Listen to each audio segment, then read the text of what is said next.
या फिर उनका ये विनाशकारी रूप एक बड़े मकसद का हिस्सा है, ब्रह्मांडीय संतुलन और बदलाव लाने का एक गहरा प्रतीक। मैं तो यही कहूंगा कि रुद्र का जो विनाशकारी और गुस्से वाला रूप है वही उनका असली स्वभाव है।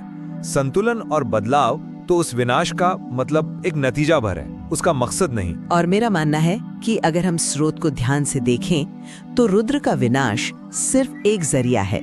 उनका असली मकसद हमेशा से ब्रह्मांड की व्यवस्था को फिर से पटरी पर लाना और एक सकारात्मक बदलाव की शुरुआत करना रहा है। आपकी बात दिलचस्प है, लेकिन मुझे लगता है कि रुद्र की कहानी की शुरुआत ही इस विचार को खारिज कर देती है। उनकी उत्पत्ति को ही देख लीजिए। वो किसी शांत यज्ञ या ध्यान से पैदा नहीं हुए। वो ब्रह्मा के क्रोध से जन्मी एक ऐसी अनियंत्रित प्रचंड ऊर्जा थे जिसे खुद सृष्टिकर्ता ब्रह्मा भी संभाल नहीं पाए। स्रोत साफ कहता है कि वो ऊर्जा इतनी प्रचंड थी कि ब्रह्मा स्वयं उसे धारण नहीं कर सके। जन्म के बाद उनका पहला काम था रोना, एक ऐसा रुदन जिसने पूरे ब्रह्मांड को हिलाकर रख दिया। इसीलिए तो उनका नाम रुद्र पड़ा, रुदन करने वाला। ये सब उनके मूल स्वभाव की तरफ इशारा करता है, एक ऐसी शक्ति जो अशांत है, तीव्र है और स्वभाव से ही विध्वंसक है। उनके 11 रूपों में भैरव, भीषण और उग्र जैसे नाम उनके इसी भयावह रूप की पुष्टि करते हैं, किसी रचनात्मक शक्ति की नहीं। मैं आपकी बात को पूरी तरह से नकार नहीं रही हूँ, लेकिन उसे देखने का एक और नजरिया भी है। आप जिसे अनियंत्रित ऊर्जा कह रहे हैं, मैं उसे आवश्यक ऊर्जा कहती हूँ। रुद्र का जन्म उस वक्त हुआ जब सृष्टि में एक ठहराव और असंतुलन आ रहा था। उन्हें जन्म देने वाला ब्रह्मा का क्रोध कोई साधारण गुस्सा नहीं था, बल्कि वो सृष्टि की उस हालत पर एक गहरी निराशा थी। उस निराशा से एक ऐसी शक्ति का जन्म हुआ जो उस ठहराव को तोड़ सके। तभी तो स्रोत की एक बहुत महत्वपूर्ण पंक्ति कहती है, रुद्र विनाश नहीं बल्कि परिवर्तन का प्रतीक हैं। उनका काम अंधाधुंध विनाश करना नहीं, बल्कि बुराई को जलाकर अच्छाई के लिए जगह बनाना है। वो उस आग की तरह है जो अज्ञान के अंधेरे को मिटाकर ज्ञान की लौ जलाती है। और सबसे जरूरी बात, रुद्र सिर्फ बाहर की कोई शक्ति नहीं है। स्रोत बताता है कि वो अन्याय से घिरे इंसान की चेतना और साहस में भी बसते हैं। यह अन्याय से लड़ने की अंदरूनी रचनात्मक शक्ति है। इसलिए विनाश तो सिर्फ सतह पर दिखता है, उनका असली सार सृजन और संतुलन में है। आपने उनकी उत्पत्ति की बात की और ये एक महत्वपूर्ण बिंदु है, लेकिन क्या हम उसी उत्पत्ति को एक अलग नजरिए से नहीं देख सकते? आप उसे ब्रह्मांड की जरूरत कहते हैं, मैं उसे एक अनियंत्रित हादसा कहता हूँ। अगर ब्रह्मा ने उन्हें संतुलन के लिए बनाया था, तो स्रोत ये क्यों कहता है कि ब्रह्मा स्वयं उस ऊर्जा से भयभीत हो गए थे? एक नियोजित नियंत्रक से भय कैसा? ये एक बहुत अच्छा सवाल है। देखिए, ब्रह्मा का भय उस ऊर्जा की शक्ति को लेकर था, उसके उद्देश्य को लेकर नहीं। सोचिए, जब कोई बहुत शक्तिशाली औजार बनाया जाता है तो उसे बनाने वाला भी उसकी ताकत से एक पल के लिए सहम जाता है। रुद्र का जन्म ब्रह्मांड के लिए एक कॉस्मिक इम्यून रिस्पॉन्स की तरह था। जब शरीर में कोई बीमारी बहुत बढ़ जाती है तो शरीर का इम्यून सिस्टम एक बहुत तीव्र और कभी-कभी हिंसक प्रतिक्रिया देता है। बुखार आता है, शरीर तपता है। क्या इसका मतलब ये है कि इम्यून सिस्टम विनाशकारी है? नहीं, उसका मकसद शरीर को बचाना है। रुद्र का जन्म भी ठीक वैसा ही था। उनका रोना, उनका क्रोध उस जड़ता को तोड़ने के लिए एक चेतावनी थी जो अधर्म के कारण पैदा हो रही थी। तभी तो जन्म के तुरंत बाद ब्रह्मा ने उन्हें उनका मकसद समझाया, तुम उस शक्ति के रूप हो जो सृष्टि का संतुलन बनाए रखेगी। मैं आपके इस इम्यून सिस्टम वाले तर्क से सहमत नहीं हूं। आप उत्पत्ति की परिस्थितियों को बाद में एक मकसद पहना रहे हैं। स्रोत की भाषा पर ध्यान दीजिए। वो ऊर्जा प्रचंड थी, असहनीय थी। ये शब्द नियंत्रण से बाहर की शक्ति का संकेत देते हैं, किसी सोची समझी योजना का नहीं। ऐसा लगता है कि ब्रह्मा ने उस अनियंत्रित शक्ति को देखकर उसे काबू में करने के लिए उसे एक नाम दिया और एक काम दिया, उसे एक दिशा देने की कोशिश की। लेकिन उस शक्ति का मूल स्वभाव तो वही उग्र और प्रचंड ऊर्जा है जिससे वो जन्मी थी। संतुलन उस विनाश का नतीजा है, उसका कारण नहीं। जैसे एक ज्वालामुखी फटता है तो बाद में उसकी राख से जमीन उपजाऊ हो जाती है, पर ज्वालामुखी का मकसद जमीन को उपजाऊ बनाना नहीं होता, उसका स्वभाव तो बस फटना है। ठीक है, उत्पत्ति की बात तो हुई, लेकिन उनके सबसे प्रसिद्ध रूप तांडव के बारे में आपका क्या कहना है? क्या वो भी महज एक ज्वालामुखी का फटना है? मेरा मानना है कि रुद्र का तांडव अंधाधुंध विनाश नहीं है, या अधर्म के बढ़ने पर एक बहुत सटीक और लक्षित प्रतिक्रिया है। स्रोत में उनके शब्द बहुत साफ हैं, जहां संतुलन बिगड़ेगा वहीं मैं प्रकट होऊंगा। यह ब्रह्मांड को उसकी मूल स्थिति में वापस लाने के लिए एक जरूरी प्रक्रिया है। ऋग्वेद के एक सूक्त में रुद्र से प्रार्थना की गई है कि वे अपने विनाशकारी बाणों का प्रयोग केवल दुष्टों पर करें और भक्तों के लिए वे चिकित्सक बने। यह चिकित्सक शब्द बहुत महत्वपूर्ण है।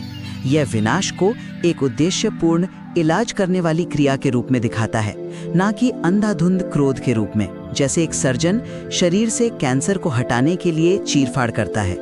वो प्रक्रिया हिंसक दिख सकती है, लेकिन उसका मकसद जीवन देना है, विनाश करना नहीं। रुद्र का तांडव भी ब्रह्मांड की सर्जरी है। एक मिनट, ये सर्जन वाली उपमा सुनने में बहुत अच्छी लगती है, लेकिन ये स्रोत में दिए गए विवरण की भयावहता को कम कर देती है। क्या आपने इस पर विचार किया है कि स्रोत में इस्तेमाल की गई भाषा और तस्वीरें किस हद तक विनाशकारी हैं? जटाओं से अग्नि बरस रही थी, नेत्रों से तेज उग्र लपटें और त्रिशूल की सिर्फ एक चोट से पर्वत चूर चूर हो जाते थे। ये किसी सर्जन के नपे तुले हाथ नहीं है, ये एक प्रलय का नजारा है। ये परिवर्तन के दार्शनिक विचार से कहीं ज्यादा विनाश की नग्न हकीकत पर जोर देता है। ब्रह्मांड शुद्ध होता है, लेकिन केवल उनके इस भयानक बल का इस्तेमाल करने के बाद। अगर मकसद सिर्फ शुद्धि होता तो क्या कोई और कम विनाशकारी तरीका नहीं हो सकता था? सच तो यह है कि रुद्र की अभिव्यक्ति ही विनाश है। वे विनाश के जरिए ही काम करते हैं। ये कहना कि विनाश सिर्फ एक साधन है, ये कहने जैसा है कि आग का मूल स्वभाव गर्मी देना है, जलाना नहीं। अरे आग जलाकर ही तो गर्मी देती है। वैसे ही रुद्र विनाश करके ही शुद्धि लाते हैं। विनाश ही उनका मूल तत्व है। लेकिन इसमें एक पेंच है। अगर विनाश ही उनका मूल तत्व होता तो उनके 11 स्वरूपों, जिन्हें एकादश रुद्र कहते हैं, उसमें सिर्फ विनाशकारी नाम ही क्यों नहीं है? आपने भैरव, भीषण और उग्र का जिक्र किया, जो बिल्कुल सही है, लेकिन उन्हीं 11 में शिव और शंभु जैसे नाम भी तो हैं, जिनका अर्थ ही कल्याण और शांति है। आप सिर्फ एक पक्ष को कैसे देख सकते हैं? ये दिखाता है कि रुद्र एक जटिल शक्ति हैं, जिनमें विनाश और कल्याण दोनों समाये हुए हैं, और विनाश का इस्तेमाल कल्याण के लिए ही किया जाता है। मैं इसे दूसरे तरीके से देखता हूँ। उन 11 स्वरूपों को ब्रह्मांड के अलग अलग हिस्सों और जिम्मेदारियों के लिए बनाया गया था। शिव और शंभु जैसे नाम शायद उनके उस शांत रूप को दिखाते हैं जब विनाश की जरूरत नहीं होती, लेकिन जब जरूरत पड़ती है, जब संतुलन बिगड़ता है, तो उनका जो असली मूल स्वरूप सामने आता है वो भैरव और उग्र का ही है। एक सैनिक शांति काल में एक आम नागरिक हो सकता है, लेकिन उसका असली काम युद्ध करना है। रुद्र का असली काम भी अधर्म से युद्ध करना है, और युद्ध स्वभाव से ही विनाशकारी होता है। कल्याण और शांति तो युद्ध के बाद की स्थिति है, युद्ध का स्वभाव नहीं। क्योंकि स्रोत हमें एक और गहरा पहलू दिखाता है जो आपके सैनिक वाले तर्क को कमजोर करता है। स्रोत साफ साफ कहता है कि रुद्र अन्याय से घिरे व्यक्ति की चेतना, साहस और धर्म के मार्ग में प्रकट होते हैं। एक मिनट के लिए सोचिए, चेतना, साहस, धर्म, ये अंदरूनी रचनात्मक गुण है। ये दिखाता है कि उनका सार बाहरी विनाश नहीं, बल्कि अंदरूनी ताकत और नैतिक स्पष्टता है, जो अपने आप में बदलाव लाने वाली शक्ति है। स्रोत में जब एक ऋषि अन्याय के सामने खुद को लाचार महसूस करते हैं, तो उन्हें कोई बाहरी मदद नहीं मिलती, बल्कि उनके भीतर ही एक रुद्र चेतना जागती है। वो अन्याय के खिलाफ खड़े होने का साहस जुटाते हैं। ये साहस ही रुद्र का सच्चा स्वरूप है। बाहरी तांडव तो सिर्फ इसी अंदरूनी क्रांति का ब्रह्मांडीय प्रतिबिंब है।